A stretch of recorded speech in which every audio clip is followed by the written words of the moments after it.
Hmm. The opera?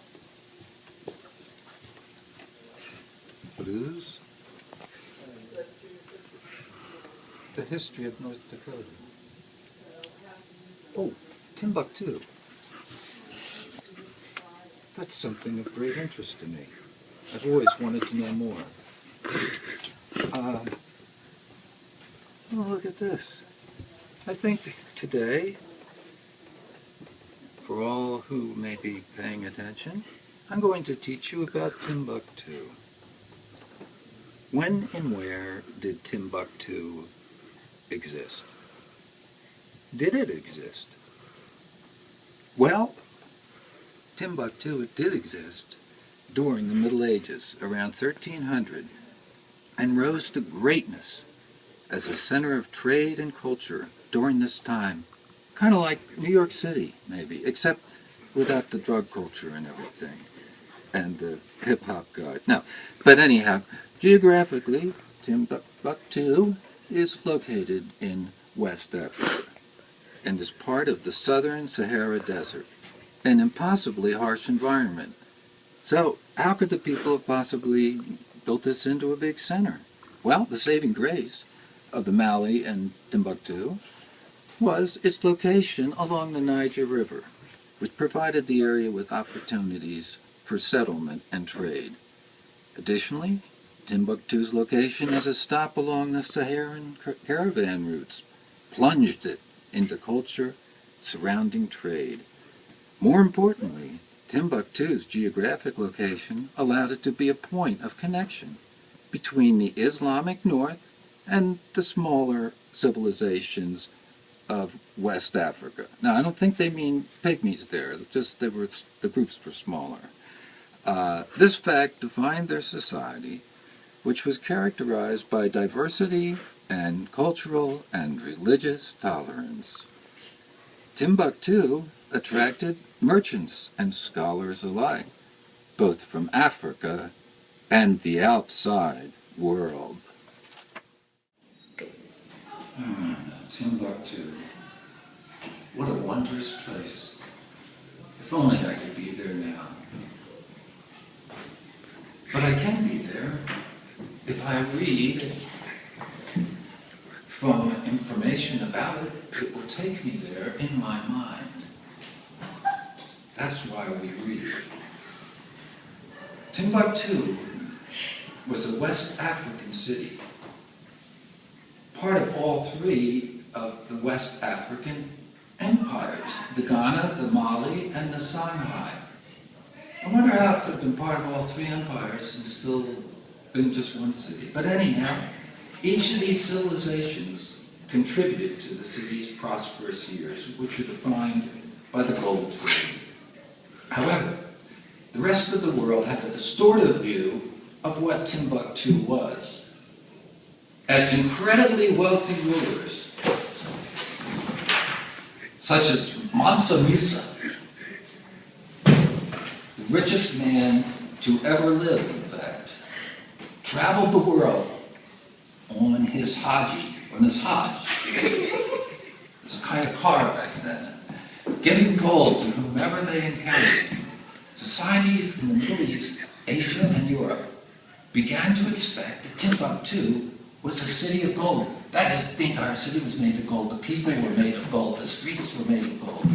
Although a chief supplier of goods to the African world and beyond, the reality was that Timbuktu was a typical Sahelian trading town built of nothing more than mud bricks. Swept by sand and dry desert winds, a city that could never live up to their golden expectations of a mysterious city of guilt.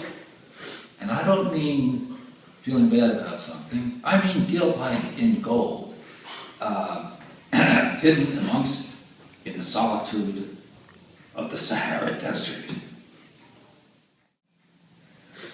Amongst the medieval historians and travel writers of the Maghreb, the Tangier-born Ibn Battuta, 1304-1368, the Tunis-born Ibn Khaldun, 1332 to 1406, and the Granada-born Leo Africanus, Hassan al-Basri, all make mention of historic Timbuktu. The latter two, this chair is giving me a sore back. The latter two haven't been specifically, being specifically sent there by instruction of the sultans of Morocco. Leo reported that the rich king has many plates and scepters of gold, some weighing 1,300 pounds, that he has 3,000 horsemen and 150 horsewomen, and a great store of doctors, judges, priests, and other learned men. If only I could be back there in good old Timbuktu. I dream of it every night. I know what it's like to shoot a movie. It's good to have light again. Even if made of mud, Timbuktu was a great, famous, and prosperous African city. And there are few of its kind throughout history. Timbuktu's prosperity can be attributed to its prominence in the trade of salt from the desert. It was used to make potato chips, it was used to make Fritos, it was used to make pretzels, etc. Gold from the south, which was used, of course, to put gold on young teens' shoes. Cattle from local nomadic herders. And I don't know why they were so hard on the cattle. They were the herders, they were. But anyhow, and grain from the farmers of the middle Niger Delta. All of these items made the city a hot spot for trade. That's right, a hot spot for trade. It was really hopping there.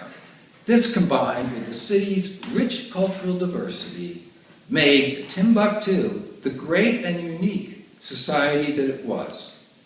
The population during the 1400s was somewhere around 50,000 to 100,000 and consisted of various African tribes, herders. They're the people that go around herding people just for the sake of it.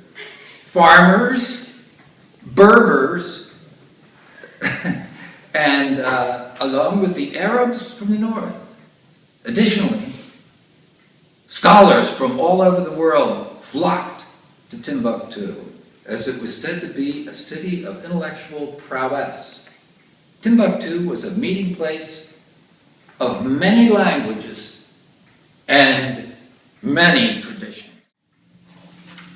Picking up from where we left off, however, many visitors found this characteristic of their society to be frightening, as it was new and unheard of in their respective societies.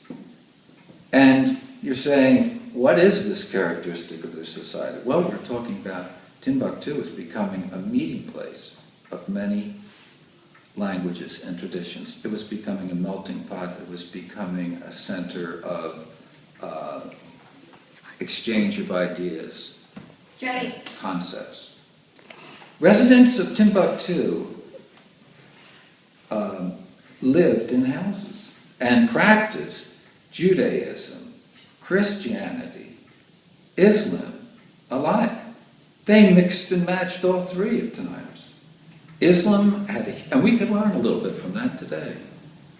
Islam had a huge taking in Timbuktu. As said before, one of the rulers, Mansa Musa, traveled on a Hajj to Mecca, and upon return built mosques and palaces to represent the religion that had come to Africa to the merchants from all over. Isn't that funny that merchants who are dealing in material things are the ones that are bringing religion around the world.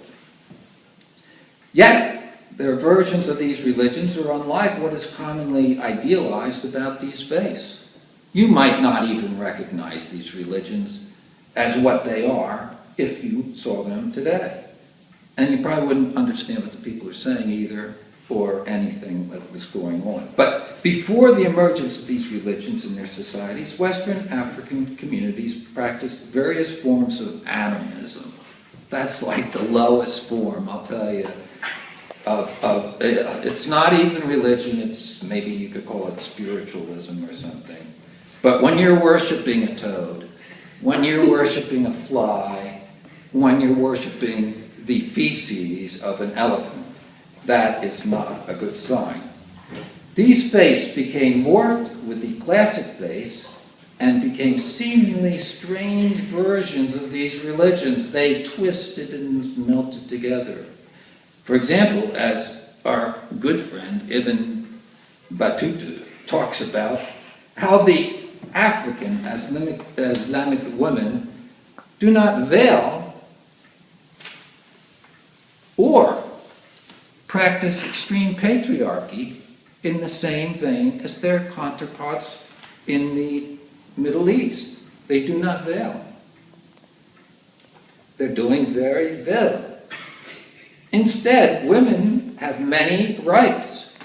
The right to divorce, the right to walk across the street if they want to, and can hold powerful positions in society, such as merchants, or priestesses, or belly dancers. In addition, these acculturated faiths had a large bearing on architecture. Churches in Timbuktu don't at all resemble the huge Christian basilicas that were being built in Europe at these times. Instead, these churches look like every other building in Timbuktu. Little humility there. They were simple mud structures focused on stability and practicality rather than beauty. They were ahead of their times right there. And that's all I have for today. I'm very pleased to have been able to teach you a little bit about them. Yes. And I know this will symbolize the end of our session. Go ahead. Pause that refreshes. One last thing. I don't want to leave you guys hanging. So I have to wrap up by saying, above all, Timbuktu was a society defined by vast cultural and religious diversity and tolerance. We might say, like the USA of today, a society entirely unlike any other of its time. A society which incorporates hundreds of different languages, many different and unique faiths, a diverse population of foreigners and indigenous people, merchants, scholars, and farmers alike. And that is my comments on Timbuktu for today.